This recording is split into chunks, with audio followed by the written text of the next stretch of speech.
Hello दोस्तों, आज हम पढ़ेंगे अम्ल, क्षारक एवं लवण के बारे में। ये क्लास 10 विज्ञान का दूसरा अध्याय है। इसमें पहले हम अम्ल क्षार को पढ़ेंगे, उसके बाद लवण के बारे में पढ़ेंगे।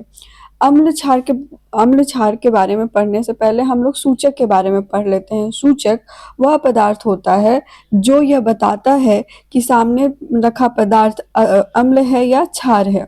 ठीक है, सूचक में सबसे प्रमुख रूप से लिटमस पत्र का प्रयोग किया जाता है। लिटमस पत्र के बारे में यहाँ थोड़ा सा डिस्क्राइब किया गया है। लिटमस पत्र होता क्या है?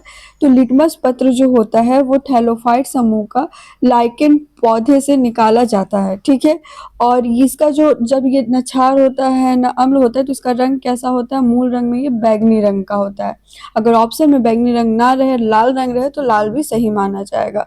अम्ल क्षारक की इसको और भी बहुत सारे प्राकृतिक पदार्थ जो है सूचक के रूप में काम करते हैं, जैसे कि लाल पत्ता गोभी हुआ, हल्दी हुआ, हाइड्रेजिया हुआ, पेटूनिया हुआ, जेरेनियम हुआ। ये सब नाम अन्य नाम दिए गए हैं जिसमें से लिटमस और हल्दी प्रमुख रूप से प्रयोग में लाया जाता है। अगर कुछ संश्लेषित सूचक की बात करें तो मेथिल ऑरेंज और फेनोल्फथालीन जो है इसका उपयोग भी हम लोग अम्ल क्षार को पता लगाने के लिए करते हैं। अगर इसकी सूची की बात करें तो मैंने एक सूची तैयार की है, एक में लोग बांट सकते हैं प्राकृतिक सूचक में, संश्लेषित सूचक में और गंधीय सूचक में। प्राकृतिक सूचक में हमारा आ गया लिटमस पत्र, हल्दी, लाल बंधा गोभी और चाइना रोज। संश्लेषित सूचक में आ गया फेनोल्फथालीन और मिथिल ऑरेंज। गंधीय सूचक, एक गंधीय सूचक भी है जो कि यहाँ पे बताया गया है कि गंधीय सूचक को हम लोग क्या बोलते हैं, इस बुक में दिया गया है।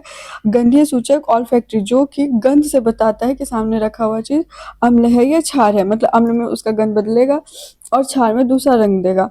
ये और अगर लिटमस पत्र की बात करें, गंधीय सूचक में हमारा हो जाएगा प्याज, वेनिला और लौंग का तेल। जब हम लोग जैसे प्याज है तो प्याज को जब हम लोग अम्ल में डालेंगे तो ये और प्याज का गंध बढ़ा देगा, लेकिन जैसे ही इसको बेस में डाल लेंगे, क्षारक में डाल लेंगे प्याज का रस तो इसका क्या होगा, गंध एकदम समाप्त हो जाता है। तो गंध से भी हम लोग पता लगा सकते हैं। इसको अंग्रेजी में ऑल्फैक्टरी इंडिकेटर कहते हैं। ऑल्फैक्टरी इंडिकेटर कहते हैं। इस वर्ड को याद रख लिया, कभी कभी पूछा जा सकता है। ठीक है, अगर लिटमस पत्र की बात करें तो लिटमस पत्र जो होता है अम्ल में और क्षार में कैसा होता है? तो लिटमस पत्र जो होता है वो लिटमस पत्र अम्ल में लाल रंग देता है और क्षार में नीला रंग देता है। अगर लाल लिटमस पत्र, हम लाल यहाँ पे ये दिया गया है ना, ये क्रियाकलाप के, अगर आपके पास लाल लिटमस पत्र है और ये सारे ऊपर जो दिए गए ये जो अम्ल और क्षार के मतलब आपके पास दिए गए हैं, इसको पता लगाना है कि अम्ल है कि क्षार है। तो ये लाल लिटमस पत्र है। तो लाल लिटमस पत्र को जब हम लोग अम्ल रखेंगे, अम्ल में डालेंगे तो वो लाल का लाल ही रह जाएगा। ठीक है, अगर मतलब लाल लिटमस में हम HCl में डाले और सल्फ्यूरिक एसिड में डाले, यहाँ बता दे रहे हैं अम्ल जो होता है, अम्ल में आप देखिएगा ज्यादातर जो अगर ये सूत्र लिखा हुआ है तो इसमें हाइड्रोजन पहले लगता है। ठीक है, अगर हाइड्रोजन पहले लगा हुआ है तो उसको हम लोग अम्ल मानेंगे। जैसे HCl हो गया, H2SO4 हो गया, देखिए यहाँ हाइड्रोजन आगे लगा हुआ है। HNO3 हो गया। ठीक है, ये सब जो हुआ ये अम्ल हो गया, आगे H लगा हुआ। और क्षारक में क्या होता है? क्षारक होता है, उसमें क्षारक में जो होता है वो OH लगा रहता है। OH जो होता है वो बताता है कि ये क्षार है, जैसे कि NaOH। ठीक है, MgOH2, ये हुआ, ये क्षारक का पहचान है। तो इसमें यहाँ पे दिया गया HCl है तो HCl लाल रंग देगा, H2SO4 लाल का लिटमस से लाल रंग देगा। अगर हम लोग सोडियम हाइड्रोक्साइड में NaOH में डालेंगे तो वो नीला रंग देगा। ठीक है, तो यहाँ पे अगर हम लोग अम्ल क्षार के कैरेक्टर की बात करें तो ये बुक में यहाँ दिया है कि अम्ल कैसा होता है। तो अम्ल का स्वाद खट्टा होता है। ठीक है, जैसे कि नींबू हुआ, संतरा हुआ, ये सब क्या हुआ, अम्ल होगा। और ये नीले लिटमस को लाल कलर का दे देता है। क्षारक क्या होता है? तो क्षारक का स्वाद कड़वा होता है और ये लाल लिटमस को नीला रंग देता है। ठीक है, कि लाइचिन थैलोफाइट जो समूह के पौधे से लिया गया। थैलोफाइट मतलब वो गोल गोल प्रकार का पौधा होता है। तो यहाँ जो आप देख रहे हैं फोटो, इसमें ये जो डाल दिया गया है और उस पे जो ये येलो येलो कलर का जो लगा हुआ ये है लाइकेन है। लाइकेन एक तरह से पर्यावरण प्रदूषित हो जाता है उसका भी सूचक होता है। ये जो कलरफुल दिख रहा है वो एकदम ब्लैक कलर का हो जाएगा, धूसर रंग का हो जाएगा। तो ये एक तो उधर प्राकृतिक सूचक तो है ही, लेकिन हम यहाँ पढ़ रहे हैं अम्ल क्षारक सूचक के लिए। तो इसी लीचेन जो है इसी को हम लोग एक रंजक का काम करता है और इसी से हम लोग लिटमस पत्र तैयार करते हैं। लिटमस पत्र तैयार करके यहाँ पे आप देखिएगा कि क्या होता है। लिटमस पत्र जब हम लोग एसिड में डालेंगे तो ये ब्लू लिटमस पत्र है। ब्लू लिटमस पत्र को हम एसिड में डालें तो ये लाल हो गया, गुलाबी कलर दिया लेकिन लाल हो जाता है। और अगर लाल लिटमस पत्र को बेस में डालेंगे तो ये ब्लू हो जाएगा। ठीक है, दूसरा जो सूचक है यहाँ पे दिया गया है मेथिल ऑरेंज के बारे में।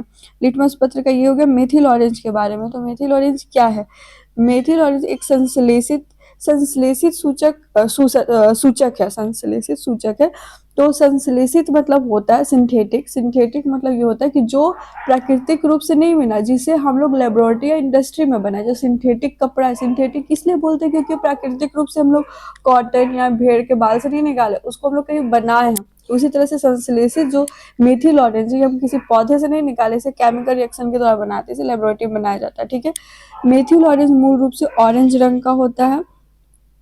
ठीक है, जैसे यहाँ पे हम देख रहे हैं फोटो में ये ऑरेंज कलर का है, इसी का सॉल्यूशन बना लिए हैं और ये मेथिल ऑरेंज है। मेथिल ऑरेंज क्या होता है? अम्ल में लाल रंग देता है। जब हम लोग इसे मेथिल ऑरेंज को एसिड में डालेंगे तो हम लोग यहाँ देखेंगे रेड ऑरेंज कलर दिया। क्षारक है, इसको क्षारक में जब हम मेथिल ऑरेंज डालेंगे तो देखेंगे येलो कलर दिया है। सॉरी, ये न्यूट्रल है, ये क्षारक। क्षारक में जब डालेंगे तो क्या पता चलेगा कि पीला रंग है। और जब हम लोग न्यूट्रल रखेंगे, मतलब न्यूट्रल में जैसे जिसका pH 7 है, न्यूट्रल है ना, अम्ल है ना क्षारक, जैसे डिस्टिल वाटर हो गया, तो उसमें देखेंगे तभी येलो कलर देगा। तो हम लोग याद रखेंगे कि अम्ल में कैसा देता है? लाल। मेथिल ऑरेंज, और मेथिल ऑरेंज अपने मूल रूप में और रंग में ऑरेंज है, लेकिन जब हम लोग उदासीन न अम्ल हो न क्षार हो वैसे अगर विलयन में उसको डालते हैं तो कैसा रंग देता है? पीला कलर देता है। क्षारक में भी पीला कलर देता है और अम्ल में लाल देता है। फिनोल्फ्थेलिन की बात करें तो फिनोल्फ्थेलिन भी एक संश्लेषित सूचक है। ठीक है, ये मूल रूप में क्या होता है? रंगहीन होता है। यहाँ हम देखेंगे ये एक मिनट, ये है फिनोल्फ्थेलिन। ठीक है, फिनोल्फ्थेलिन की सूची हो गई। इसमें देखेंगे कि ये कैसा है? रंगहीन है। ठीक है, रंगहीन है। और जब हम इसमें, ये मूल रंग में रंगहीन होता है, जब हम इसे अम्ल में डालेंगे, ये अम्ल में हम लोग डालेंगे तो ये कैसा रहेगा? रंगहीन ही रहेगा। और जब हम लोग इसको क्षारक में डालेंगे तो ये कैसा हो जाएगा? गुलाबी कलर का हो जाएगा। ठीक है, यहाँ पे अगर और थोड़ा सा pH थोड़ा बदलते भी रहता है और अगर शक्तिशाली क्षारक में डालेंगे तो ये फिर से रंगहीन हो जाता है। तो इसको देख लेंगे कि रंगहीन अम्ल में रहता है और क्षारक में हो जाता है गुलाबी। यहाँ देखिए pH 4 से 7 हो गया, ऐसे कैसे कैसे हो गया? ये एसिड हो गया आपका। ठीक है, ये बेस हो गया। और फिर ये बहुत ज़्यादा एसिड हुआ तो फिर से कलरलेस हो गया, और थोड़ा बहुत ज़्यादा एसिडिक हुआ तो ऑरेंज कलर भी दे रहा। तो इतना ज़्यादा डीप मत जाइए, ये मूल रूप से याद रख लीजिए क्या कितने सूचक होते हैं, कितने प्रकार। लिटमस एक प्राकृतिक सूचक है। संश्लेषित सूचक का नाम दिया तो 2 याद रखिएगा, फिनोल्फ्थेलिन, मेथिल ऑरेंज। और गंधीय सूचक में ये 3 का नाम याद रखिएगा। गंधीय सूचक मतलब जिससे गंध से हम लोग अम्ल क्षार का पता लगा सकते हैं। लिटमस पत्र जो होता है, लिटमस पत्र क्या होता है? तो अम्ल में ये लाल रंग देगा और क्षार में ये क्या देगा? नीला रंग देगा। तो ठीक है, लाल लिटमस है तो लाल का लाल रह जाएगा और इसमें नीला रंग देगा। तो ये रंग याद कर लीजिए, ये आपका हो जाएगा सूचक। अब हम लोग पढ़ेंगे रासायनिक गुणधर्म के बारे में कि अम्ल और क्षार जो होते हैं उसके कुछ रासायनिक गुणधर्म होते हैं। ठीक है, तो रासायनिक गुणधर्म हम लोग रासायनिक अभिक्रिया के द्वारा पढ़ेंगे। तो रासायनिक जब हम लोग अभिक्रिया पढ़ेंगे तो इस चैप्टर में हम लोग 4 तरह या 5 तरह के रासायनिक अभिक्रिया कराएंगे, जिससे हम लोग को अम्ल और क्षार के बारे में और ज़्यादा जानकारी प्राप्त होगी। और धातु के बारे में रसायन अभिक्रिया देखेंगे पहले हम लोग, जैसे ये दिया हुआ है बुक में कि अम्ल और क्षारक। दूसरा हम लोग देखेंगे अम्ल और धातु कार्बोनेट और धातु हाइड्रोजन कार्बोनेट के बारे में। तीसरा देखेंगे अम्ल क्षारक के बारे में, अम्ल धात्विक ऑक्साइड के बारे में, क्षारक और धात्विक ऑक्साइड कैसे रिएक्शन करता है। तो इस बुक में पहले ये एक्सपेरिमेंट दिया गया है। इस एक्सपेरिमेंट में देखिए क्या बताया गया है कि एक्सपेरिमेंट में एक परख नली लिया गया। ठीक है, इसके अंदर लिया गया तनु सल्फ्यूरिक एसिड। यहाँ तनु का मतलब हम लोग बता देते हैं। तनु मतलब क्या किया जाता है कि एक पानी ज़्यादा लेके उसमें कम मात्रा में सल्फ्यूरिक एसिड मिला लिया जाता है, तो जिससे क्या होता है, तनु मतलब क्या होता है, ऐसे नॉर्मल भाषा में तनु मतलब छोटा या कम मात्रा में, तो हाई मतलब तनु सल्फ्यूरिक एसिड मतलब कि इसमें सल्फ्यूरिक एसिड कम मात्रा में। और कहीं कहीं प्रयोग में लाया जाता है सांद्र। सांद्र का मतलब होता है कि उसमें जो सल्फ्यूरिक एसिड है उसमें पानी एकदम थोड़ा सा भी नहीं मिलाया गया, एकदम गाढ़ा, मतलब बस वो सल्फ्यूरिक एसिड ही है और कुछ उसमें मिलाया नहीं गया है।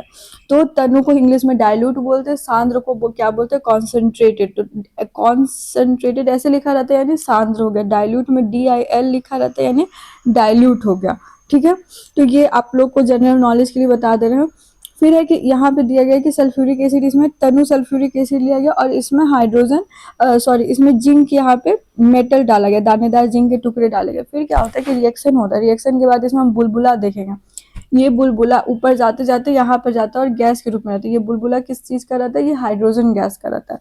कैसे पता चलेगा कि हाइड्रोजन गैस है, इसी पता करने के लिए हम लोग क्या किए, ऊपर ये कॉर्क लगाने में रबर टाइट सा रहता है, इसमें एक पाइप जोड़ी, ये पाइप जा रहा है सीधे एक कटोरी में, बीकर में, और इसमें रखा गया है साबुन का पानी। साबुन पानी जब रखा गया है तो इसमें जब हाइड्रोजन गैस जा रहा है तो साबुन के पानी के अंदर जाके ये क्या हो रहा है, बुलबुला बना रहा है। जैसे हम लोग साबुन का बुलबुला देखते हैं उसी टाइप से ये बुलबुला बना रहा है, और ये बुलबुला ऊपर ऊपर आ रहा है। जब हम मोमबत्ती जला हुआ मोमबत्ती अब हम जला के यहाँ ले जा रहे हैं तो फट फट का आवाज आ रहा है, ऐसा लग रहा है कुछ पटाखा फट रहा है, फट फट का आवाज आ रहा है।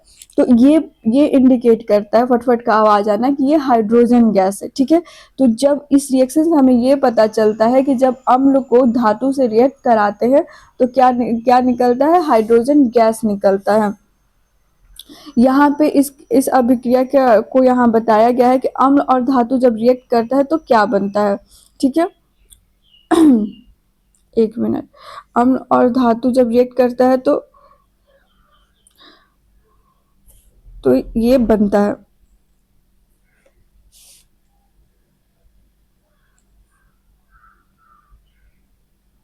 कि अम्ल है। ठीक है, और जब ये धातु के साथ रिएक्शन कर रहा है, कोई धातु लिए उसके साथ रिएक्शन किया, जैसे इस एक्सपेरिमेंट में दिया गया है कि हम लोग अम्ल क्या लिए है, सल्फ्यूरिक एसिड लिए, सल्फ्यूरिक एसिड को हम लोग लिखते हैं H2SO4। ठीक है, और ये कैसा लिए, तनु सल्फ्यूरिक एसिड लिए, तो यहाँ तनु लिखे या डाइल्यूट लिखे। ठीक है, और धातु हम लोग क्या लिए हैं, जिंक लिए हैं, जिंक का दानेदार धातु यहाँ बोला गया ना, तो जिंक लिए, तो जिंक के साथ रिएक्ट करने पर ये क्या बनेगा, तो इस अभिक्रिया के साथ देखिएगा तो लवण बनेगा, क्या बनेगा, लवण, और क्या बनेगा, हाइड्रोजन गैस बनेगा। ठीक है, तो यहाँ हम लोग लवण में क्या बनेगा, तो जिंक और सल्फेट मिलकर, हाइड्रोजन सल्फेट का सल्फेट और जिंक का धातु जिंक मिलेगा, तो जिंक और इसका सल्फेट मिलकर जिंक सल्फेट बना। ठीक है, और यहाँ पे निकला हम लोग का हाइड्रोजन गैस। तो आप देखिएगा कि जो ये है वो हाइड्रोजन गैस बनता है। ठीक है, फिर हम लोग ये देखेंगे कि इसमें हम लोग आते हैं, और अगर हम लोग क्षार के साथ इसको अभिक्रिया करवाते हैं तो वही चीज होगा। ठीक है, हाइड्रोजन गैस ही निकलेगा, लेकिन यहाँ बोला गया है कि लेकिन किंतु ऐसी अभिक्रिया सभी धातु के साथ संभव नहीं है। ठीक है, ये अभिक्रिया जो क्षार के साथ हम लोग क्या बोलते हैं, जिंक के साथ अभिक्रिया, ये सभी धातुओं के साथ संभव नहीं है। ये धातु के बारे में हम लोग आगे पढ़ेंगे कि जो ज़्यादा रिएक्टिंग है वो यहाँ एक्सपेरिमेंट करेगा, जो नहीं करेगा, और जो नहीं रिएक्टिंग है वो नहीं करेगा। तो यहाँ पे क्षार के बारे में बोला गया है। ऐसे हम देखेंगे तो अगर हम लोग नॉर्मल पूछा जाए, ये सब थोड़ा ज़्यादा हो गया, अगर नॉर्मल पूछा जाए कि अम्ल और धातु रिएक्ट करता है तो क्या बनता है, लवण और हाइड्रोजन गैस बनता है, ये याद रखिएगा। यहाँ पे लवण जो है ये लवण के बारे में हम थोड़ा बता देते हैं, लवण होता क्या है, तो लवण जो है उसको हम लोग साल्ट बोलते हैं, लवण जो होता है इसको हम लोग साल्ट बोलते हैं। ठीक है, ये साल्ट रसायन विज्ञान में साल्ट खाने वाला नमक ही केवल नहीं है, साल्ट में जो भी अम्ल और क्षार के मिलन से जो यौगिक बनता है, जो उदासीन प्रकृति का होता है, उसे साल्ट बोलते हैं। ठीक है, साल्ट के बारे में हम आगे इसमें पढ़ेंगे, इसमें दिया गया है साल्ट कौन कौन से तरीके के साल्ट होते हैं और उसका हम लोग कैसे और यूज करते हैं। NaCl जो हम लोग खाने वाला साल्ट है वो भी एक साल्ट है, और अन्य साल्ट में MgCl2 लिए, ये सब जो है साल्ट हो गया। ठीक है, साल्ट को हम लोग लवण बोलते हैं। फिर हम लोग आगे पढ़ते हैं, दूसरा जो है कि धातु कार्बोनेट के साथ रिएक्शन होता है अम्ल का तो क्या बनता है। तो जब जब हम ये लेते हैं कि जब अम्ल लिए, ठीक है, अम्ल लिए और दूसरी तरफ ले लिए अम्ल लिए और दूसरी तरफ ले लिए धातु का कार्बोनेट, धातु कार्बोनेट ले लिए। तो धातु कार्बोनेट है तो इसमें देखिएगा कि कार्बन है, ठीक है। तो कार्बन है तो इसीलिए हम देखेंगे कि कार्बन है तो ये बनाएगा CO2। यहाँ पे ये रिएक्शन दिया गया है।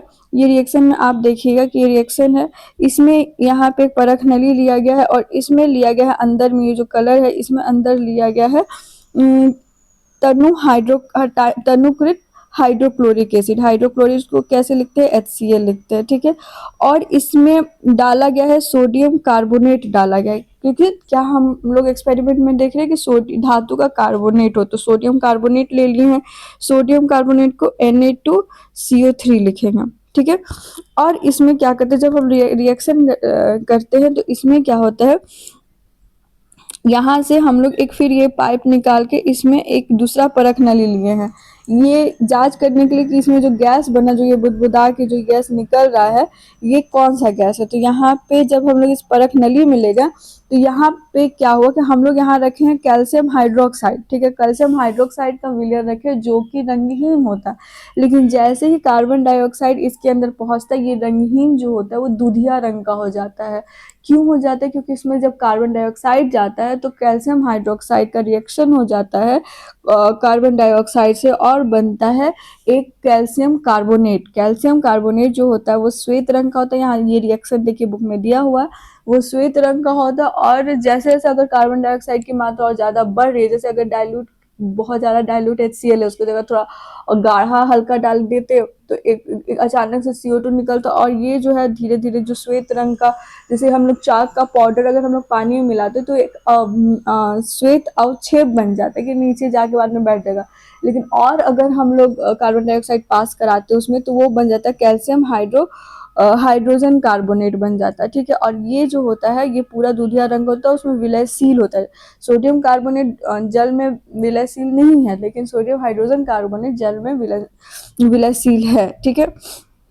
यहाँ पे बताया गया है कि जो चूना पत्थर होता है, जो चौक होता है, जो संगमरमर होता है, जो चूना पत्थर आप लोग देखे होंगे व्हाइट कलर का, तो ये सब बनता है हाइड्रोजन कैल्शियम कार्बोनेट का बना हुआ रहता है, ठीक है। तो ये जो एक्सपेरिमेंट हम लोग देखे, इस एक्सपेरिमेंट से यही पता चलता है, ये जो दूसरा एक्सपेरिमेंट है जिसमें रंग दूधिया रंग का हो जाता है, इससे हमें यही पता चलता है कि जब अम्ल धातु के साथ रिएक्ट करता है तो क्या बनाता है, कार्बन डाइऑक्साइड। यहाँ पे ये रिएक्शन दिया गया है, यहाँ पे रिएक्शन में लिखा गया कि अम्ल धातु कार्बोनेट को पहले लिखा है सोडियम Na2CO3, सोडियम कार्बोनेट लिया और इसको रिएक्ट कराया हाइड्रोजन क्लोराइड के साथ, और ये जब अम्ल के साथ रिएक्ट करे तो क्या बनेगा, तो हम लोग को पता है कि एक लवण बनेगा, इधर का सोडियम और इधर का क्लोरीन NaCl बना, ठीक है। और इसमें बना इसमें बनेगा H2O बनेगा, हाइड्रोजन गैस नहीं पानी, और फिर बनेगा CO2,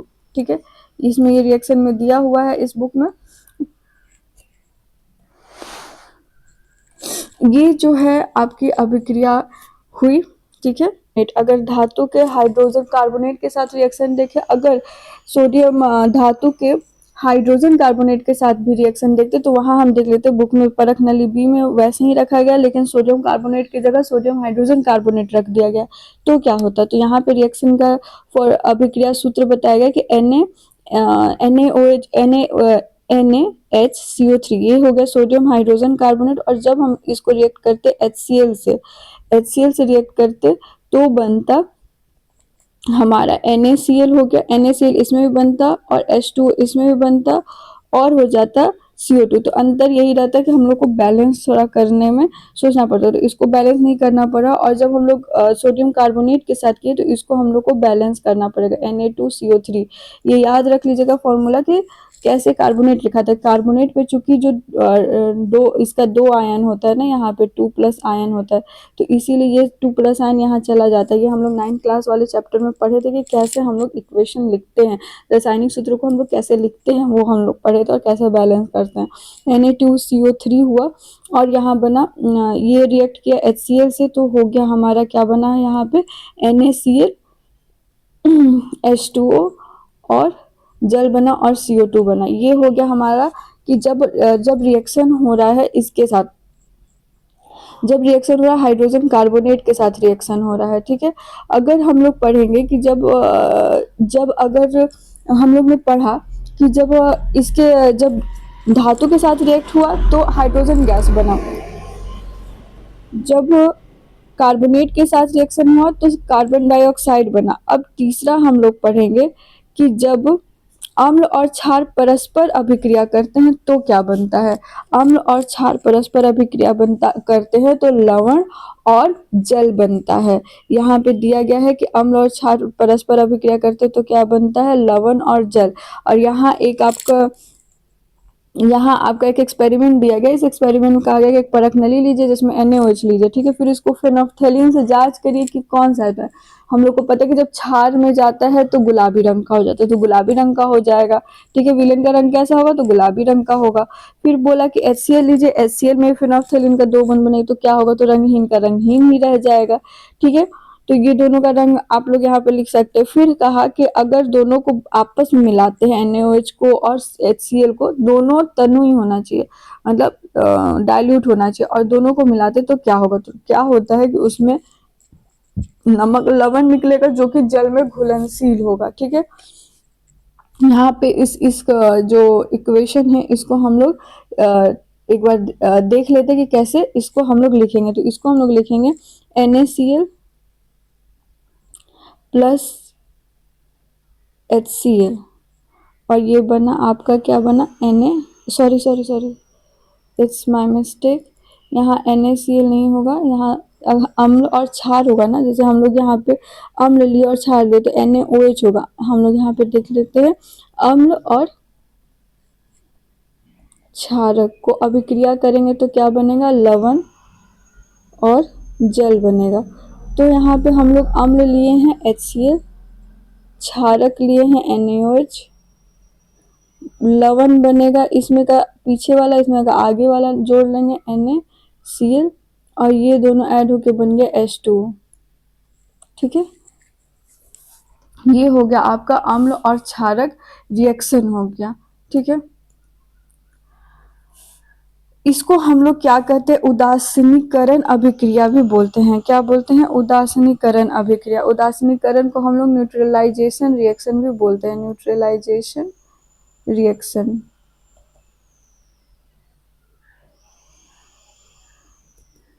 मतलब हम लोग इसमें अभ्यास में पूछा भी गया है कि न्यूट्रलाइजेशन रिएक्शन क्या होता है, तो अम्ल और क्षारक के अभिक्रिया स्वरूप लवण और जल प्राप्त होते हैं, ठीक है। लवण और जल प्राप्त होते हैं और इसी को हम लोग उदासीनीकरण अभिक्रिया कहते हैं, क्योंकि इसमें कोई रिएक्शन नहीं निकला, पानी हो गया, पानी को ऐसे भी उदास बोलते हैं, तो ये उदासीनीकरण अभिक्रिया होगा। और पांचवा जो अंतिम एक अभिक्रिया बचा वो बचा, चौथा ये हो गया, बचा धात्विक ऑक्साइड के साथ। धात्विक ऑक्साइड मतलब एक धातु रहेगा और उसके साथ ऑक्सीजन रहेगा, ठीक है। एक मिनट, हाँ, जैसे कि धातु हुआ धात्विक ऑक्साइड कैसा होता है, जैसे Na सोडियम हुआ और इसके साथ ऑक्सीजन रहेगा, ठीक है। यहाँ पे 2 लग जाएगा क्योंकि ऑक्सीजन का वैलेंसी 2 होता है। फिर या मैग्नीशियम ऑक्साइड ले, ये सब क्या हुआ, धात्विक ऑक्साइड है, ठीक है। अगर अधात्विक ऑक्साइड की बात करेंगे, जो पीछे नीचे में यहाँ पे अधात्विक ऑक्साइड के साथ रिएक्शन दिया हुआ है, तो अधात्विक ऑक्साइड की बात करेंगे तो हो जाएगा CO2, एक अधात्विक है, ठीक है। ऑक्सीजन बना और C अधात्विक है, सल्फर डाइऑक्साइड अधात्विक ऑक्साइड है, ठीक है। तो अब हम लोग यहाँ पे एक दिया हुआ है कि कॉपर ऑक्साइड, यहाँ पे कॉपर ऑक्साइड को लिया हुआ है इस क्रियाकलाप में एग्जाम्पल, और इसमें क्या किया, धीरे धीरे मिलाया जा रहा है हाइड्रोक्लोरिक अम्ल। तो अब क्या बनेगा, तो अब बनेगा, ये बनेगा कॉपर क्लोराइड बनेगा, जो कि नीला हरित कलर का होगा, और इसके साथ बन जाएगा H2O बन जाएगा, जल बनेगा, ठीक है। तो यहाँ पे हम ये देखेंगे कि जब ये रिएक्शन हो रहा है तो क्या हुआ, ठीक है।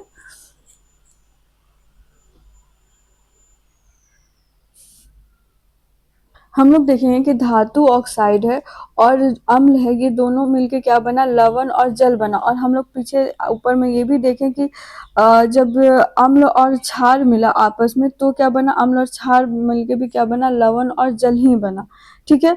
तो आखिर ये जो हुआ ये जो रिएक्शन हुआ है कहीं उदासीन अभिकरण दिखा रहा है, तो यहाँ पे ये भी सिद्ध कर रहा है जो धातु ऑक्साइड है वो क्या है, अम्ल है। मतलब सॉरी, धातु ऑक्साइड जो है वो क्षार है, सॉरी धातु ऑक्साइड जो है वो क्षार है, क्योंकि अम्ल है, इधर भी अम्ल, इधर लवण बना, यहाँ भी लवण, यहाँ भी जल बना, यहाँ भी जल बना। तो ये यहाँ शो कर रहा है कि धातु ऑक्साइड जो है, देखिए यहाँ पे लिखा है कि धातु ऑक्साइड को क्षारीय मान सकते हैं। धातु ऑक्साइड जो है, सॉरी क्षार है, अम्ल नहीं है। धातु ऑक्साइड क्या है, क्षार है। धातु ऑक्साइड क्षार है, अधातु ऑक्साइड अम्ल होगा। ठीक है। उपरोक्त अभिक्रिया धातु ऑक्साइड को क्षारीय प्रकृति का बताया गया है। ठीक है।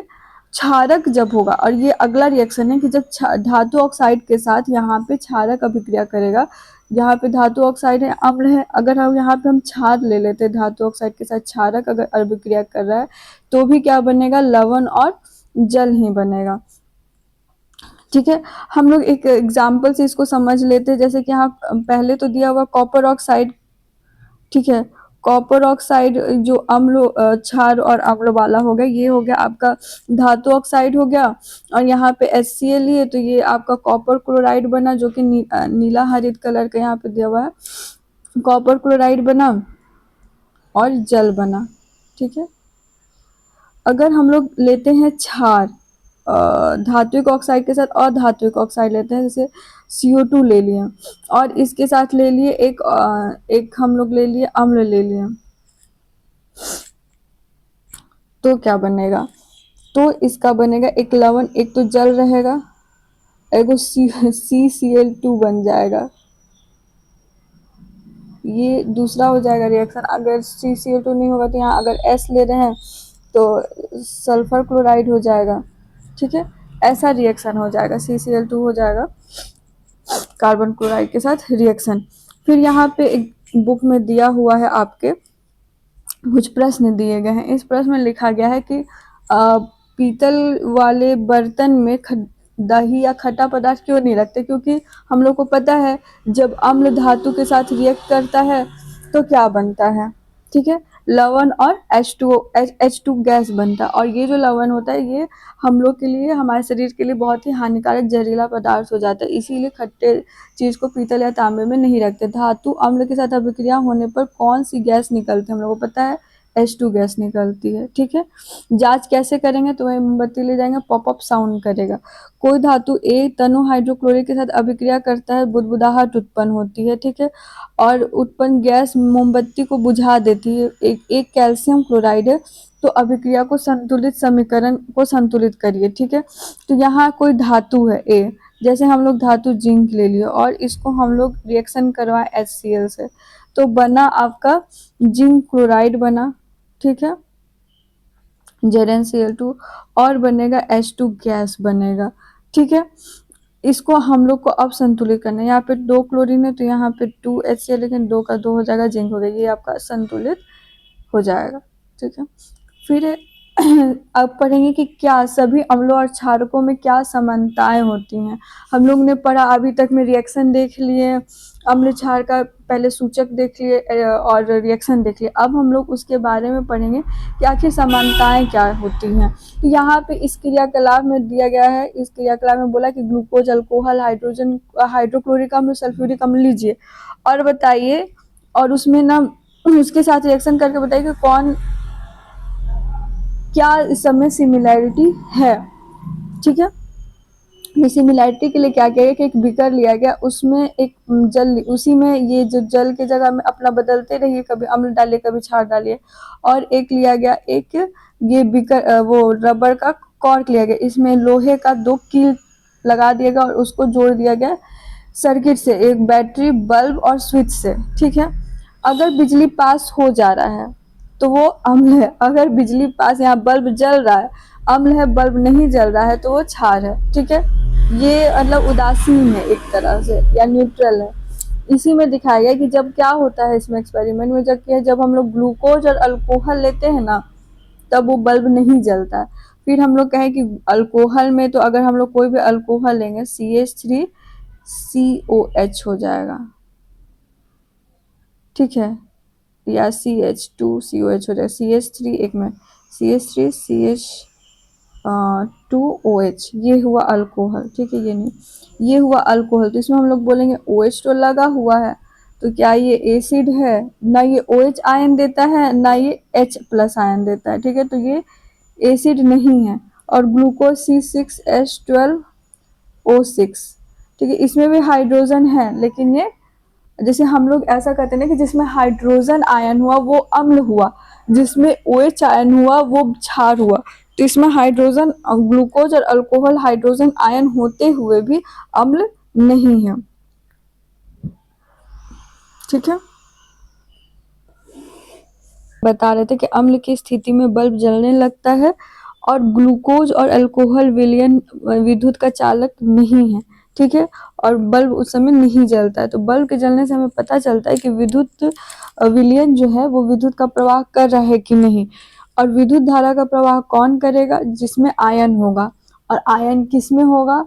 जो अम्ल होगा वो पानी में घुल के आयन देगा। कौन सा आयन देगा? तो H प्लस आयन देगा, ठीक है। H प्लस आयन जो होता है वो अम्ल की उपस्थिति का द्योतक है, अम्लीय गुण को प्रदर्शित करता है। यहाँ कुछ एग्जाम्पल दिए गए हैं क्षारकों के, और कहा गया कि क्षारक के साथ आप ऐसा करिए, तो क्षारक के साथ भी हम लोग करेंगे, जैसे कि सोडियम हाइड्रोक्साइड है, तो वो भी बल्ब जलेगा, क्योंकि उसमें भी आयन रहेगा, और वो आयन रहेगा OH आयन।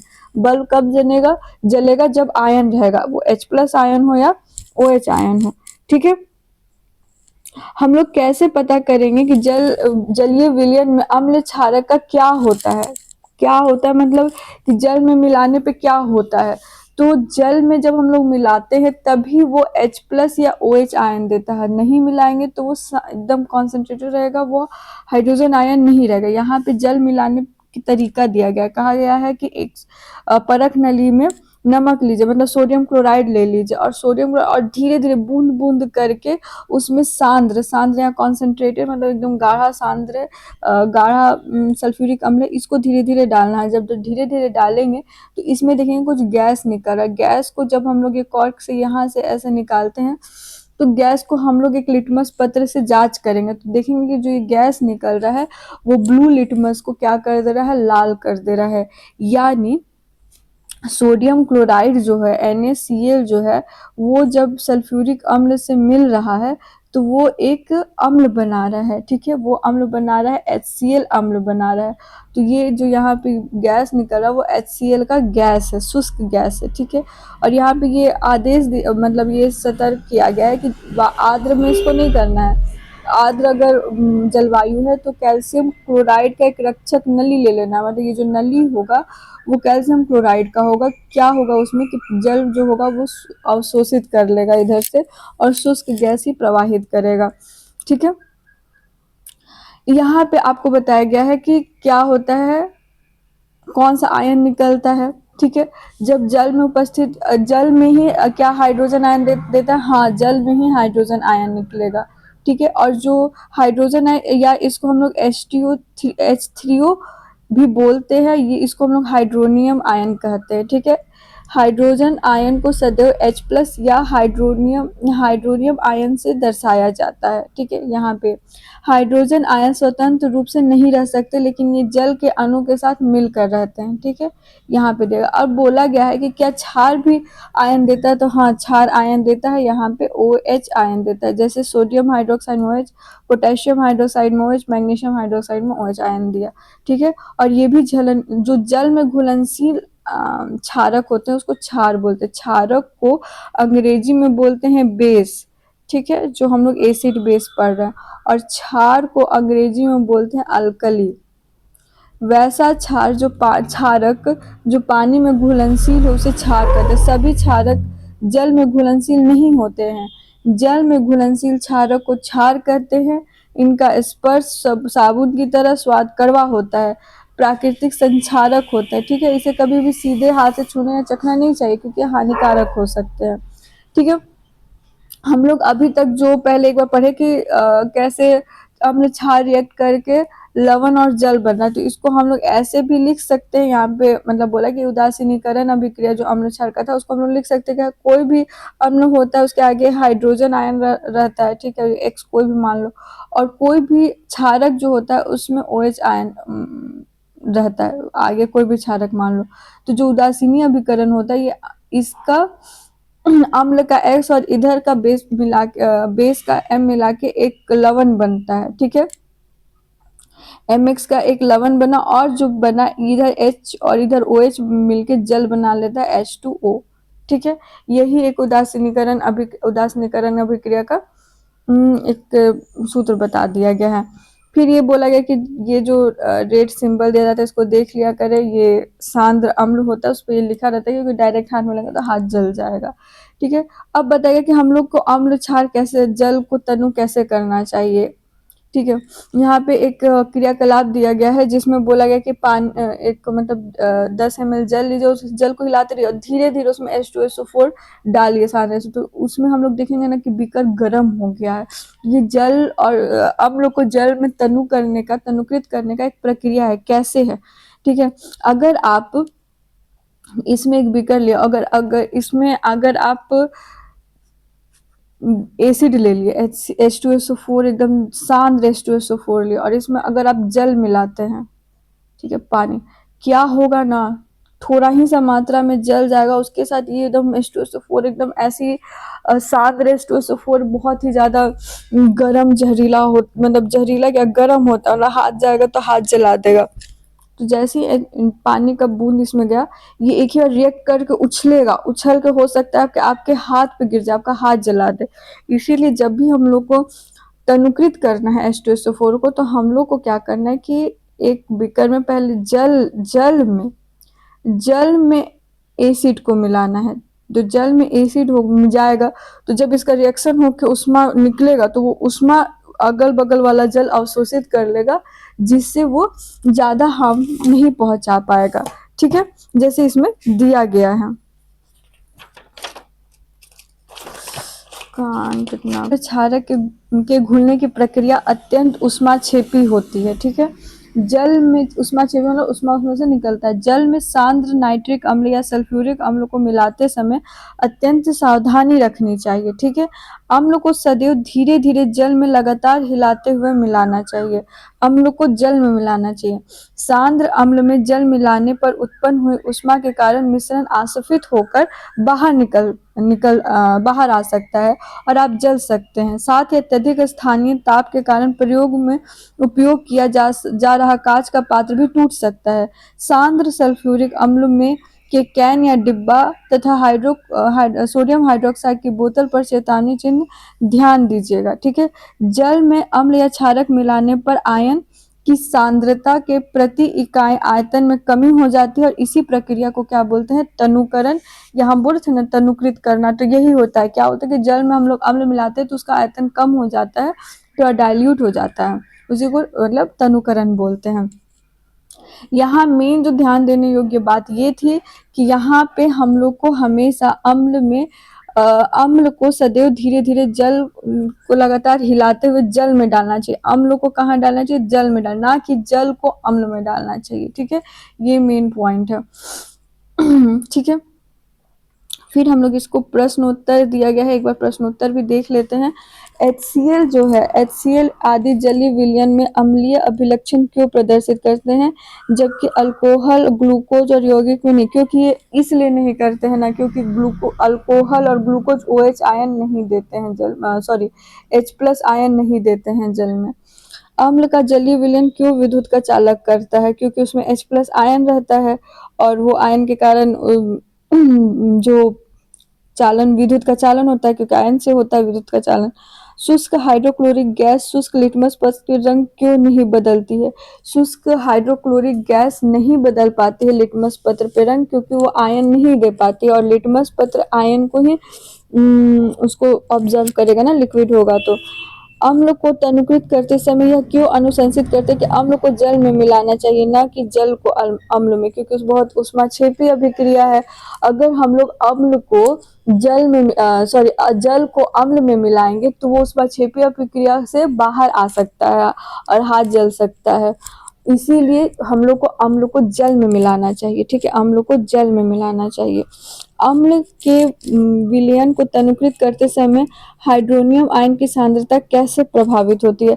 ऐसे प्रभावित होती है कि हाइड्रोनियम आयन जो होता है वो बढ़ जाता, मतलब ज़्यादा हो जाता है, और अम्ल जो होता है वो कम हो जाता है, उसके आयतन में कमी हो जाती है, अम्ल के आयतन में कमी होती है, ना कि हाइड्रोजन के आयन की कमी होती है, हाइड्रोनियम आयन की कमी नहीं होती। जब सोडियम हाइड्रोक्साइड विलयन में अधिक के क्षारक मिलाते हैं तो हाइड्रोक्साइड आयन की सांद्रता कैसे प्रभावित होती है? अधिक के क्षारक मिलाते हैं, मतलब ज़्यादा से ज़्यादा क्षारक मिलाएंगे तो OH आयन भी बढ़ता जाएगा। ठीक है, ये हो गया। अब इसको हम लोग अगले एक वीडियो बनाएंगे क्वेश्चन आंसर का, उसमें सारा क्वेश्चन आंसर लिखित रूप में हम वहाँ पे सब आपको डिटेल में दिए रहेंगे। ठीक है, अम्ल क्षारक के विलयन कितने प्रबल होते हैं, ये कैसे पता लगाएंगे? तो ये पता लगाएंगे, ये स्केल है, पीएच स्केल है। ठीक है, पोटेंज हाइड्रोजन स्केल, ये पोटेंज होता है, पुषांश इसको बोलते हैं, पीएच स्केल ये होता है। ये किस आधार पर बेस्ड है? तो हाइड्रोजन आयन की सांद्रता के आधार पर क्या बोलते हैं, जितने भी सूचक है ना, उसको सूचक को मिला के एक पीएच स्केल बना दिया गया, और वो हाइड्रोजन आयन की सांद्रता के आधार पर बताता है उसमें डुबाने पे कि कैसा कौन सा कलर है। जैसे कि यहाँ पे देखिएगा, ये एक पीएच स्केल है। ठीक है, और पीएच स्केल को कितने में डिवाइड किया गया? 0 से लेके 14 नंबर तक डिवाइड किया गया है। ठीक है, और जैसे जैसे डिवाइड किया गया, इसमें जो बीच वाला स्केल है, 7 बीचों बीच में आ रहा है। 7 का मतलब होता है न्यूट्रल, ना वो एसिड है ना वो बेस है। ठीक है, जब ये 7 से धीरे धीरे जैसे जैसे कम होते जाएगा नंबर, पीएच मान अगर कम होते जा रहा है, जैसे 7 के बाद 6, 5, 6.2 या 5, 4, 3, 2, तो ये हो जा रहा है हमारा अम्लीय हो जाएगा। ठीक है, वो जो विलयन हुआ वो अम्लीय हो जाएगा। अगर 7 से इस साइड बढ़ते जा रहा है पीएच मान जो होता है वो 7 से बड़ा है, तो क्या होगा? वो क्षार होता है, क्षारीय होता है। मतलब 7.5 क्षारीय हुआ, 8 क्षारीय, 9, 10, और जैसे जैसे इस साइड बढ़ता जाएगा, मतलब 14 बहुत ज्यादा क्षारीय हो जाएगा, 8 एकदम कम क्षारीय होगा, 11 भी 8 से ज्यादा क्षारीय होगा। इधर अगर एसिड में जाएंगे तो एसिड में कम एसिडिक होगा, 0 होगा तो सबसे ज्यादा एसिडिक होगा। समझिए ये स्केल का कैसे हो रहा है। 7 जो हुआ न्यूट्रल हो गया, जब शुद्ध जल 7 होता है, रक्त 7.4 रहता है, 7.4 बताइए क्या हुआ? क्षार हुआ या एसिड अम्ल हुआ?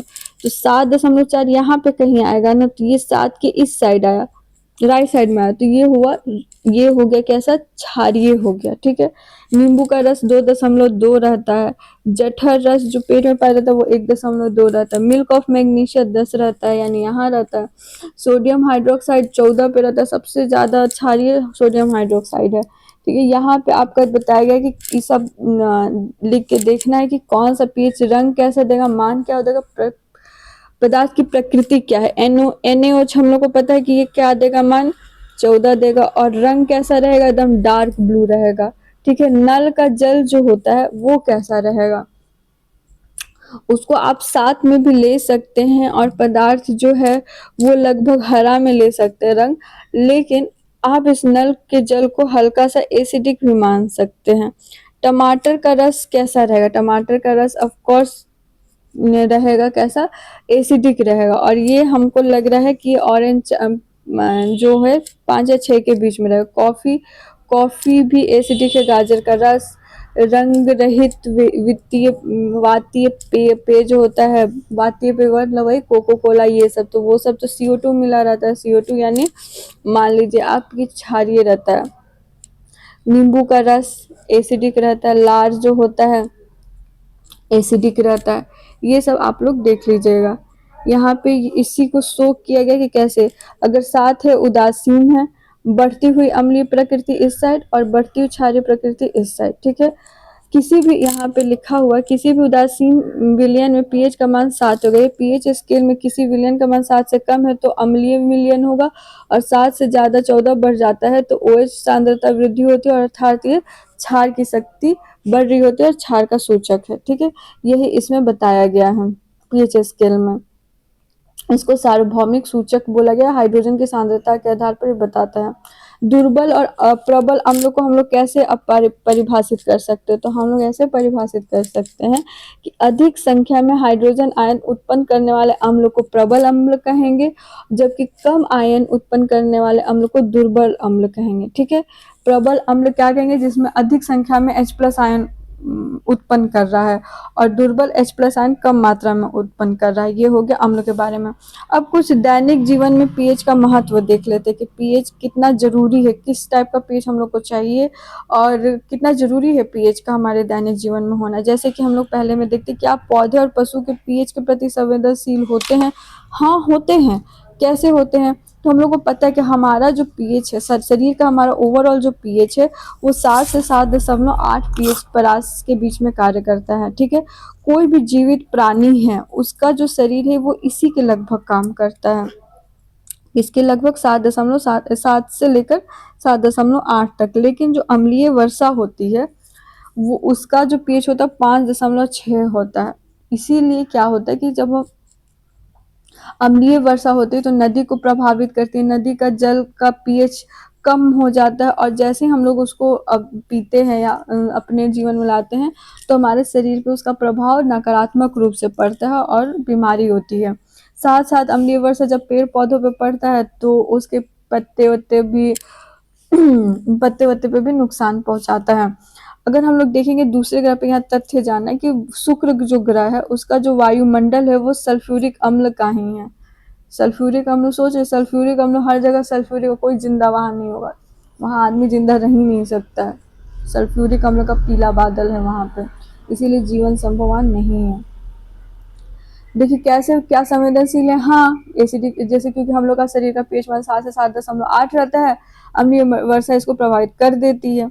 फिर है क्या आपके बगीचे की मिट्टी का पीएच क्या है? आपके बगीचे की मिट्टी का पीएच क्या है? तो हम लोग इसको लेबोरेटरी में जाके देख कर, कहीं कहीं का पीएच चेंज होते रहता है। ठीक है, ये मिट्टी जांच पे डिपेंड करता है, वो पीएच से हम लोग जांच करते हैं कि आखिर उसका लेबोरेटरी में जांच करते हैं कि उसका पीएच क्या है। ऐसे ज़्यादातर क्षारीय प्रकृति का होता है, और उसको जब अगर ज़्यादा एसिडिक हुआ तो उसको क्षार मिला के न्यूट्रल कर दिया जाता है। जैसा आपको खेती करना है वैसा उसके अनुसार उसमें परिवर्तन किया जाता है। हमारे पाचन तंत्र पर का पीएच से क्या मतलब क्या प्रभाव पड़ता है? तो पाचन तंत्र में क्या होता है कि हमारा उदर में हाइड्रोक्लोरिक एसिड उत्पन्न होता है। आप लोग बायो में पढ़े होंगे कि HCl उत्पन्न होता है, वही पचाता है खाना को। ठीक है, अपच की स्थिति में क्या होता है कि HCl बहुत अधिक मात्रा में उत्पन्न हो जाता है, जिसके कारण पेट में दर्द जलन होने लगता है। तो हम लोग खाते हैं एंटासिड खाते हैं, वो एंट मतलब काट देना, एनोचिटिन, एन मतलब काट देना एसिड को, एंटासिड खाते हैं, और वो क्या करता है, वो क्षारीय होता है। ठीक है, तो एंटासिड जब हम लोग खाते हैं दवा, तो वो पेट में मौजूद HCl को काट देता है, और जिससे हमारा पेट दर्द में राहत मिलता है। ठीक है, जैसे एंटासिड में एक बढ़िया एग्जाम्पल क्या है, मैग्नीशियम हाइड्रोक्साइड, जिसे हम लोग मिल्क ऑफ मैग्नीशिया भी बोलते हैं।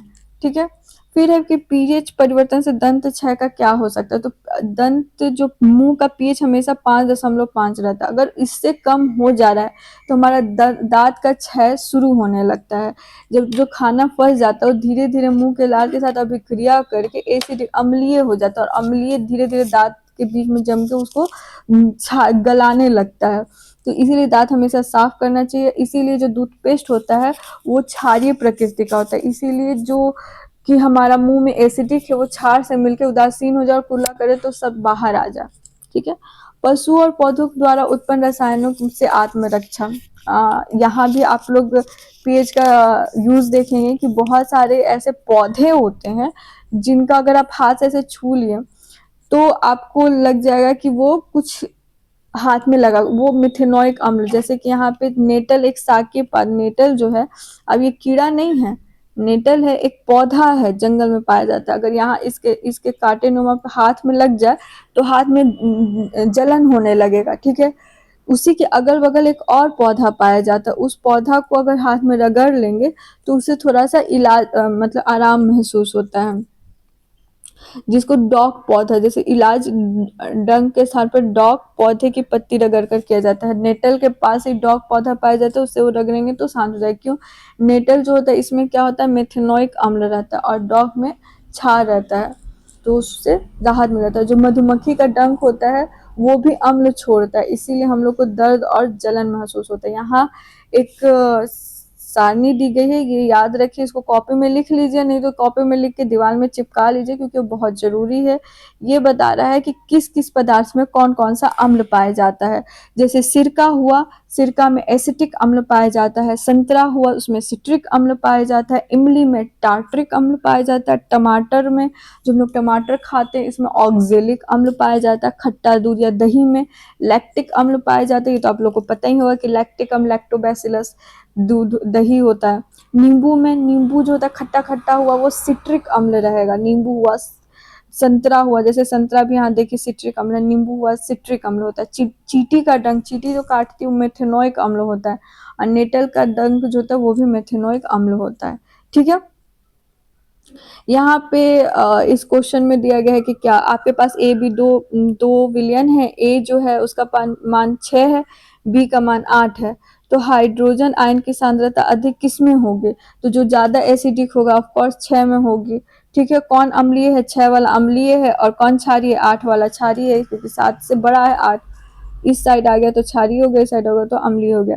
H प्लस आयन की सांद्रता विलयन की प्रकृति पर क्या प्रभाव पड़ता है? विलयन की प्रकृति पर H प्लस आयन ज्यादा होगा तो वो प्रबल अम्लीय होगा।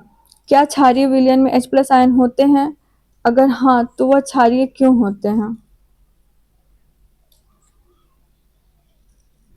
क्या क्षारीय विलयन में H प्लस आयन होते हैं, लेकिन OH की मात्रा ज्यादा होती है क्षारीय विलयन में? कोई किसान खेत की मृदा किस परिस्थिति में बिना बुझा हुआ चूना और चौक का प्रयोग करते हैं? जब वो ज्यादा एसिडिक हो जाता है तो उसको क्षारीय रूप, मतलब ज्यादा एसिडिक को क्षार करने पे ये सब चौक, बुझा हुआ चूना का प्रयोग करते हैं कि वो नॉर्मल हो जाए। ठीक है, इसको हम लोग देखेंगे नेक्स्ट वीडियो में लिखित रूप में।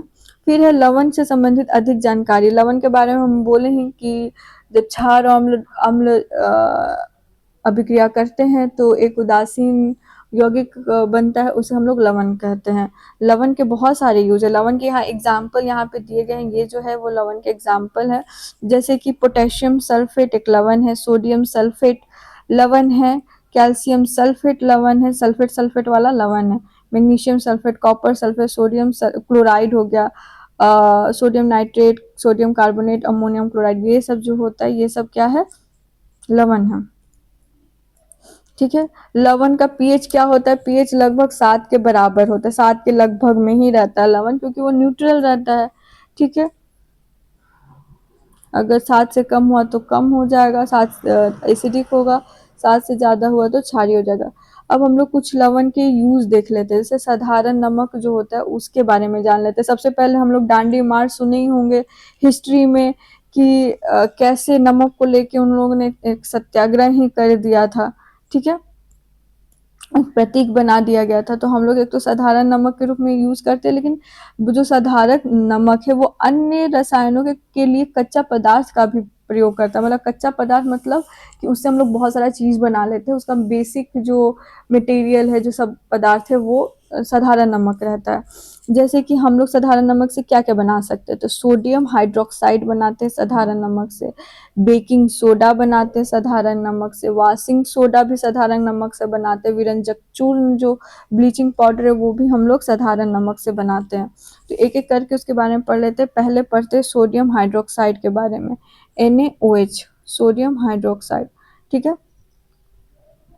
सोडियम हाइड्रोक्साइड कैसे बनता है? तो जब सोडियम क्लोराइड को हम लोग के जलीय विलयन में विद्युत प्रवाहित करने पर यह वियोजित होकर सोडियम हाइड्रोक्साइड उत्पन्न करता है। यह प्रक्रिया को क्लोर क्षार प्रक्रिया कहते हैं। क्या होता है कि जब हम लोग पानी लिए और इसमें हम लोग सोडियम क्लोराइड पानी में मिलाए हुए हैं, ठीक है, और इसमें से जब हम विद्युत प्रवाह कर रहे हैं तो क्या हो रहा है? विद्युत प्रवाह करने पे कि OH अलग हो जा रहा है पानी से, HOH अलग हो गया पानी का, और NaCl का NaCl अलग हो गया, तो यहाँ H ये अलग अपना बना और ये NaOH मीन बन गया, तो ये HCl थोड़ा सा कम हो जाता है, NaOH ज्यादा प्रभावी रूप से बन जाता है। इसमें हम इस रिएक्शन को हम बोलेंगे कि इसमें क्लोर भी है, क्लोरीन भी बन रहा है और क्षार भी बन रहा है, ठीक है। क्लोर क्षार प्रक्रिया बनेंगे बोलेंगे, ठीक है। क्लोर क्षार प्रक्रिया पूछा जाएगा तो क्या है, तो जब सोडियम क्लोराइड के जलीय विलयन में विद्युत प्रवाह करते हैं तो यह वियोजित होकर सोडियम हाइड्रोक्साइड उत्पन्न करता है।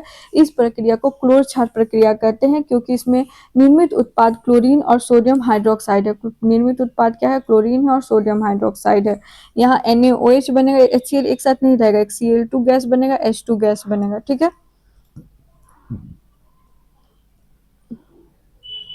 क्लोरीन गैस एनोड पर मुक्त होता है और हाइड्रोजन गैस कैथोड पर मुक्त होता है, ठीक है। कैथोड पर सोडियम हाइड्रोक्साइड विलयन का निर्माण भी होता है और इसमें जो 3 उत्पाद बने, ये NaOH बना, क्लोरीन बना, किस पे बना, एनोड पे, और हाइड्रोजन बना कैथोड पे।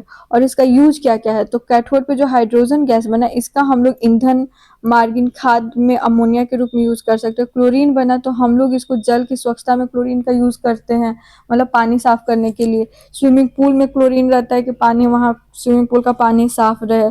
PVC में होता है, रोगाणुनाशक में होता है, कीटनाशक में। NaOH तो धातुओं से ग्रीज हटाने के लिए, साबुन तथा उपमार्जक या कागज बनाने के लिए कृत्रिम फाइबर के रूप में हम लोग NaOH का प्रयोग में लाते हैं, ठीक है। अगर हम लोग यहाँ पे बताया गया कि अगर हम लोग क्लोरीन और NaOH ये दोनों को अगर हम लोग मिला ले तो इससे हम लोग को बनता है विरंजक चूर्ण, NaOH और क्लोरीन, ठीक है। ये विरंजन है, ब्लीचिंग पाउडर बनता है। और H2 और Cl को बना ले तो HCl बनेगा। इसका हम लोग यूज इस्पात की सफाई में, अमोनियम क्लोराइड औषधि सौंदर्य के प्रसाधन में करते हैं, ठीक है। ये बहुत इंपॉर्टेंट है, इसको भी कॉपी में नोट डाउन कर लीजिएगा। एक बार लिखिएगा तो आप जो भी चीज़ एक बार लिखते हैं ना तो वो नहीं भी समझ में आ रहा तो एक बार दिमाग में आता है, फिर दोबारा उसको पढ़िएगा तो अच्छे से समझ में आ जाएगा। विरंजक चूर्ण क्या होता है, तो आप जानते हैं कि जब जलीय सोडियम क्लोराइड को विद्युत से मतलब विद्युत प्रवाह करवाते हैं तो क्लोरीन का निर्माण होता है और वो क्लोरीन गैस का उपयोग हम लोग विरंजक चूर्ण में करते हैं, ठीक है। शुष्क कैसे करते हैं, तो विरंजक चूर्ण जो होता है, शुष्क बुझा हुआ चूना पर वो जो क्लोरीन निकला ना उसको शुष्क बुझा हुआ चूना पे पास कराते हैं क्लोरीन, तो वो बन जाता है CaOCl2, ठीक है। और इसी को बोलते हैं हम लोग विरंजक चूर्ण बोलते हैं, ठीक है। जो क्लोरीन निकला उसको कैल्शियम हाइड्रोक्साइड से पास करवाए तो बना CaOCl2 प्लस H2O, तो यही विरंजक चूर्ण का फॉर्मूला है। इसका उपयोग क्या है, तो वस्त्र उद्योग में सूती और लिनन के विरंजक के लिए, कागज की फैक्ट्री में कच्चे माल के रूप में यूज करते हैं, मतलब वस्त्र उद्योग में इसका प्रयोग किया जाता है। बहुत सारे रासायनिक उद्योग में भी उपचायक के रूप में प्रयोग किया जाता है, रिड्यूसिंग और ऑक्सीडाइजिंग एजेंट हुआ ना तो ऑक्सीडाइजिंग एजेंट के रूप में इसका प्रयोग किया जाता है। पीने वाले पानी को जीवाणु मुक्त करने के लिए भी विरंजक चूर्ण का प्रयोग किया जाता है। फिर है बेकिंग सोडा के बारे में पढ़ लीजिए। बेकिंग सोडा का फॉर्मूला हो जाएगा आपका NaHCO3, सोडियम हाइड्रोजन कार्बोनेट या सोडियम बाइकार्बोनेट भी बोलते हैं हाइड्रोजन कार्बोनेट को, ठीक है। हम लोग को बहुत मतलब सोडा का हम लोग प्रयोग घर में स्वादिष्ट खाना बनाने के लिए, पकौड़ी बनाने के लिए, केक बनाने के लिए, ये सब बनाने के लिए हम लोग करते हैं। तो ये जो बेकिंग सोडा होता है वो कैसे बनता है, तो ये इसका नाम होता है कि सोडियम बाइकार्बोनेट, और ये बनता है सोडियम क्लोराइड, H2O, CO2 और अमोनियम क्लोराइड को मिला के बनता है अमोनियम क्लोराइड, सॉरी अमोनिया को मिला के बनता है अमोनियम क्लोराइड, और NaHCO3 सोडियम बाइकार्बोनेट बनता है। सोडियम हाइड्रोजन कार्बोनेट को जब हम लोग गर्म करते हैं तो सोडियम कार्बोनेट, H2O, CO2 ये अलग अलग हो जाता है। ये एक दुर्बल संक्षारक क्षारीय लवण है, ठीक है। इसका जो pH होगा वो 7.4 या 7-8 के बीच में ही होगा, ज़्यादा नहीं होगा। सोडियम बाइकार्बोनेट का अगर उपयोग देखेंगे तो पहला एक बेकिंग पाउडर बनाने में होता है, ठीक है। बेकिंग पाउडर एक तो सोडा हुआ, बेकिंग सोडा, बेकिंग सोडा से ही बेकिंग पाउडर बना है। बेकिंग सोडा में जब हम लोग टार्ट्रिक अम्ल को मिला देंगे तो बेकिंग पाउडर बन जाएगा, ठीक है। बेकिंग पाउडर का भी खाना बनाने में हम लोग प्रयोग करते हैं। यहाँ बेकिंग पाउडर का फॉर्मूला दिया गया कैसे बनता है, ठीक है। फिर दूसरा उसका उपयोग हो गया, बेकिंग क्या होता है ना कि कैसे यूज होता है बेकिंग पाउडर का, अभिक्रिया करते हैं तो उसमें कार्बन डाइऑक्साइड निकलता है। ये कार्बन डाइऑक्साइड केक बनाने में, खमीर उठाने में मदद करता है। दूसरा उसका यूज होगा सोडियम कार्बोनेट का एंटासिड के रूप में, मतलब सोडियम हाइड्रोजन कार्बोनेट को हम लोग जब पेट में जलन महसूस होता है, एसिडिक हो जाता है, तो हम लोग मैग्नीशियम की जगह हम लोग ये मिल्क ऑफ मैग्नीशिया की जगह हम लोग कभी कभी सोडियम हाइड्रोजन कार्बोनेट का भी यूज करते हैं। फिर सोडा अम्ल अग्निशामक के भी रूप में यूज किया जाता है। ठीक है, ये 3 यूज हो गया। फिर धोने का सोडा, धोने का सोडा का फॉर्मूला है Na sodium carbonate Na2CO3 into 10H2O। ठीक है, ये हो गया आपका धोने का सोडा का फॉर्मूला। ठीक है, ये वॉशिंग सोडा मतलब धोने का सोडा यानी वॉशिंग सोडा होता है। यहाँ इसका फॉर्मूला दिया होगा 10H2O, मतलब उसका वाटर पार्टिकल होता है। ये जो ये पॉइंट दे के यूज करते हैं ना, ये उसका वाटर पार्टिकल हम लोग बताते हैं कि इतना ही रहेगा तभी क्रिस्टल रूप में अपना प्रदर्शित करेगा। यहाँ पे 10H2O क्या दर्शाता है, यही दर्शाता है कि इतना वाटर मॉलिक्यूल इसके साथ रहेगा। ठीक है, इसका क्या उपयोग होता है, तो सोडियम कार्बोनेट का उपयोग कांच, साबुन और कागज उद्योग में होता है। ठीक है, और इसका बोरेक्स जैसे सोडियम यौगिक उत्पन्न करने में भी होता है धोने का सोडा का प्रयोग। सोडियम कार्बोनेट का उपयोग घर में साफ सफाई में होता है और जल की स्थायी कठोरता हटाने में भी इसका प्रयोग किया जाता है।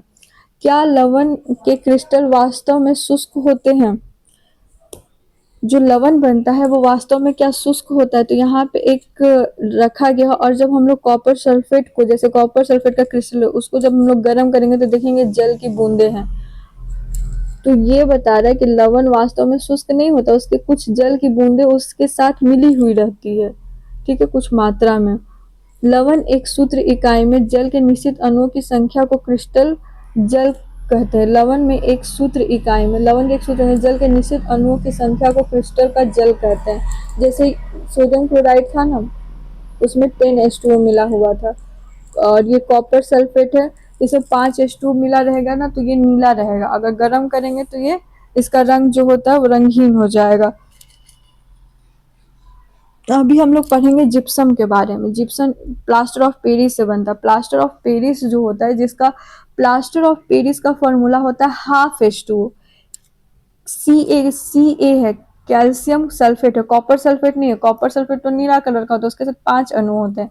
ये कैल्शियम सल्फेट है। कैल्शियम सल्फेट के साथ जब ½ H2O मिलाएंगे, ½ H2O मिलाएंगे, तो ये प्लास्टर ऑफ पेरिस रहता है और ये भुरभुरा रहता है। ठीक है, पाउडर रूप में रहता है। लेकिन जैसे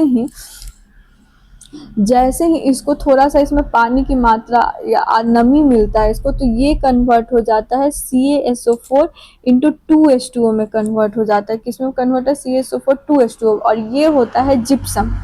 ये क्या होता है, जिप्सम, और ये बहुत ही ज़्यादा हार्ड हो जाता है, और फिर हार्ड हो जाता है तो फिर यूज में नहीं रहता है। ठीक है, तो ये जिप्सम में बदल जाता है। तो यहाँ पे प्लास्टर ऑफ पेरिस मतलब हम लोग प्लास्टर करने पे जो हाथ में लगा रहता है ना, वो प्लास्टर ऑफ पेरिस ही होता है, जिससे प्लास्टर होता है हड्डी वड्डी टूटने पे। क्योंकि वो इतना कड़ा हो जाता है कि हाथ, अगर हाथ में चोट लगा, हाथ का हड्डी टूटा है, तो वो वैसा ही हाथ रहेगा कड़ा हो करके, हिले उलेगा नहीं, जिससे हड्डी को जोड़ने में सहायता मिलेगा। फिर यहाँ पे CaOCl2 का ब्लीचिंग पाउडर हो गया, विरंजक चूर्ण का नाम, ये सब हम लोग अगले अध्याय में इसको पढ़ेंगे। अब ये हमारा खत्म हो गया है चैप्टर। अगले जो अभ्यास है वो हम लोग अगले वीडियो में इस अभ्यास प्रश्न को देखेंगे। तब तक के लिए बने रहिए हमारे वीडियो के साथ। Thank you. और PDF के लिए आप लोग education hub with Pragati Telegram channel है, उस पर जाके आप इससे संबंधित वीडियो को प्राप्त कर सकते हैं। तब तक के लिए धन्यवाद।